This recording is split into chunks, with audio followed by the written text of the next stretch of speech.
Hello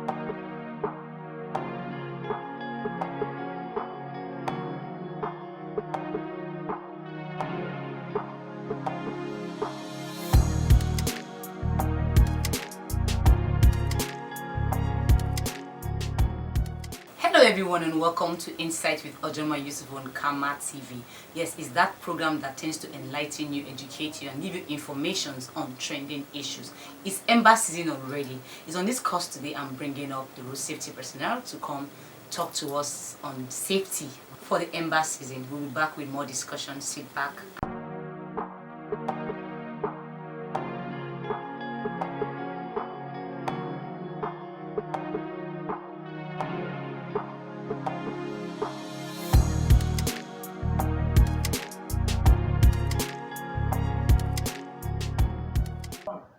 Hello everyone and welcome back from the short break. Don't forget it's Ember season and it's on this ground today that I'm here to bring in the road safety corps, and I'm having here with me nobody but Superintendent Route Commander, the President of Abdulrahman Hamatukur, and he's also the Public Enlightenment Officer for the Road Safety Corps at the Mawa State. So sir, you're welcome to the show today. Thank you for having me.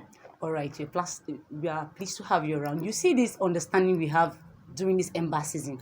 It's always known that we have this our village people's mindset, and at this point, this Ember season, we do well to we have this understanding that they place drums on the roadside, and then it's a season to drink blood, and that's why accidents happens continually and then very frequently. Is that really true, or it's a myth? So I would like you to just elaborate and enlighten us on this issue, sir. Well, thank you, viewers. Actually, Ojoma, I can tell you it's not like that. All the accident or the road traffic crash is mainly, or 80%, we say, caused by human beings. Okay. Normally, professionally, we have three basically causes of road traffic crash. That is accident, the human factor, the mechanical factor, and the environmental factor. So human factor causes 80% of the crashes. So that's the accident. Why is that? As a human, you need to take care of your vehicle before anything happens.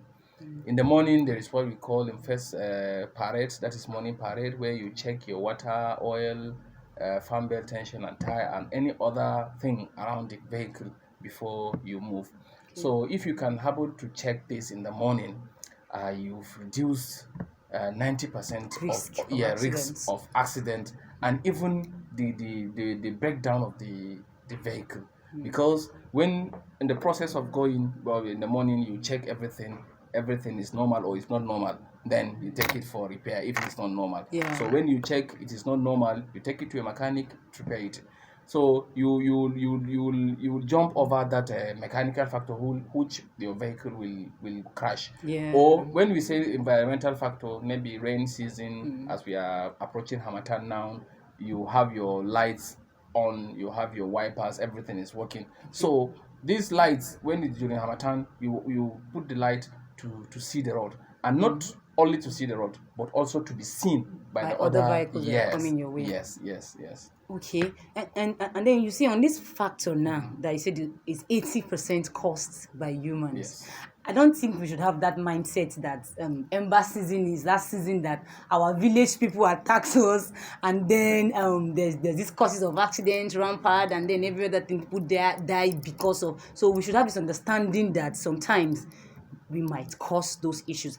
Now, to an extent of checking the cars and all of that, I have this little understanding on tires. Yes, some person said, okay, tires are expired, but they are not yet used. So, do we still use those tires because we've not used them, but then in the store they are expired already? No, you don't. You cannot use expired tires. Okay. When you want to buy a tire, you check the date of manufacture. We call it DOM. Okay, DOM. Yes, you check the date of manufacture. There are four numbers. It started with the week that the tire is being produced, and the year. So you check. If you check, you calculate 4 years. So when it's past these 4 years, the tire is expired and cannot be used. Whether it's in the store, yes. Whether you can see it as a new tire, but it lost everything, all the strength, all the chemicals have expired. So when you start moving, like now in Adamawa here or northern part of Nigeria, when the temperature sometimes reaches very up to 40 hot. something. Yeah. So our rod, then the heat will just make it burst. Yes. Yes. Wow. Okay, that's a very good one, sir. On this ground, I'll still have this enlightenment from you. Okay, I understand that the road safety has this campaign they run during every Ember season. Have you put on that already, or it's yet to be done? Yes, you said campaign. The Frsc is a continuous organization that is taking campaign always. Okay. But during those ember months, September, October, November, December, up to January of the next year, we put more emphasis on it. Yes. Thank God this year, first week of September, we have flagged off a campaign at the Paluja market opposite Jimeta main market here in Jimeta, and it was as a good celebration because all the unions were there, the drivers were there, and even the passengers that went to board vehicle on that day, want to travel on that day, were even there. Yes, they were enlightened. There are some flyers that were distributed, educating them on how to use the road, on how to control even the driver that is driving. Sometimes the passengers allow the driver to play with their lives. Very true. Overspeed, reckless overtaking, and so on. Even the overloading. They overload. Sometimes you see people, even in the boot that you need to put goods, they put people, human being inside. So in this year's campaign, the theme is speed thrills but kills.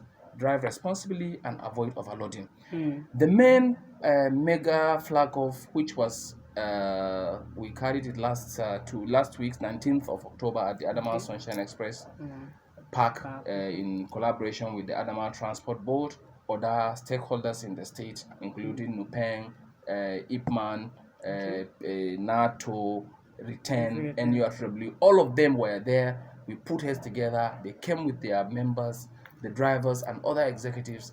We all that are concerned spoke and even enlightened. The vehicle inspection officer was there.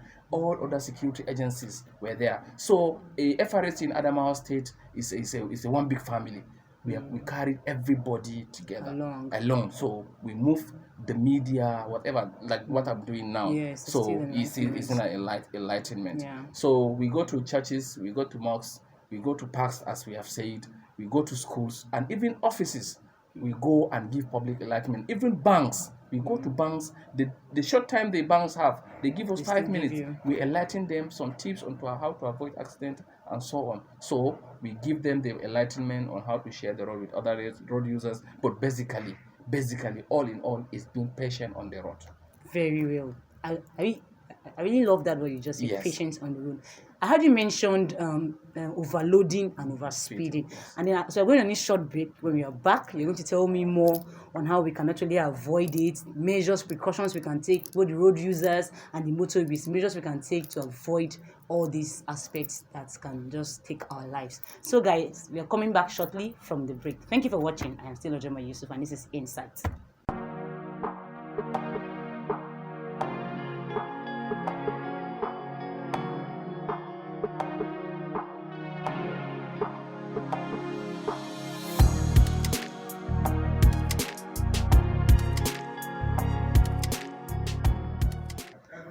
Okay, you're welcome back from the short break. Don't forget, I've been here since with the road safety personnel, nobody but the superintendent route commander, no one but Abdurrahman Hamatuku, who is coupled to be the public enlightenment officer for the road safety called Adamawa State, and we've been discussing on our safety for this Ember season. And particularly, he made mention of something that I would like him to talk about right now. Overspeeding and overloading, which we all know can be one of the root cause of accidents in our society. So, sir, can you talk about that? Can you throw more light about overspeeding and overloading? Because this is the season. Thank you. Overspeeding, that is when you didn't plan for your journey. Okay. Yes, I want to go to Gombe. I have a program in Gombe. around 4, and I'm planning to leave Yola by 2, so I've not planned. And this activity, that is driving, is basically, as I've said, is for someone to be patient. Patient with the road and patient with the road users. True. You have to know that this road is not meant for you. It's not your parlor, it's not your room. There are other users of that road. So you have to know how to share the road with them. How would you share the road with them? You have to know the type of road that you are using, the speed limit that you have to take on those roads. Is it an expressway? Is it a single carriage or double carriageway? Is it inside a built-up area within houses or within quarters? You need to know the types of road that you are using, so that you know the speed limit that you have to take on this road and on that road for you to go safely and come back safely. A good driver is a person that go safely and come back safely. So if you go safe, you didn't come back safely, who will be the driver next tomorrow or tomorrow? They will count you out of drivers in the whole world because you are already gone. Yes. So we advise people to watch their speed, not their time. Watch your speed and not your time. I got that. It's noted. Yeah. All right. Overloading. When you overloaded your vehicle, you even when you overloaded your vehicle, you will change the shape of the vehicle. Even the grips that the vehicle have from moving from one place to another will not go, because the manufacturers have already given the certain kilograms that this vehicle can carry. So you see, when you overloaded and you are still overspeeding, then they'll be chaos. Yes, because you can't control that machine. That is the vehicle that you are going with. It will start dangling on the road.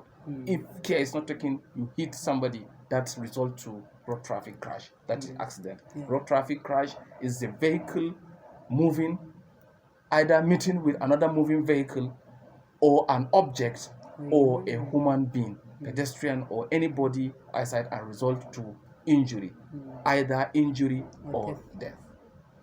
That's very cool. Now, there's something you just mentioned that stick to my brain. You said, watch your time. Don't watch your Sorry, don't watch your time. Watch your speed, not your time. And then not your time, because most people just feel I just want to be there, like I'm going late and all of that. In short, some of the passengers will even tell the driver, please run fast because I have to meet up with so thing and all of that, not really caring about their lives and all of that. Now, I want to ask this question, sir. Is there any punishment? Is there any repercussion for anyone over speeding or overloading? Yes. Okay. There is. After there is machine we use, radar gun, that will check the level of your speed.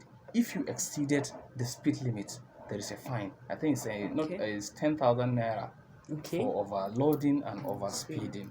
And that overloading and overspeeding, it can even reach to when we read your movement to be a dangerous driving. Dangerous driving is a 50,000 naira. Wow. Yes. Wow. Yes. It's a 50,000 naira fine. After that, whether you pay or not, you must pay. 7 days. If you didn't pay, we take you to court. Okay. Yes. From court, if you didn't sent to the prison. Yes.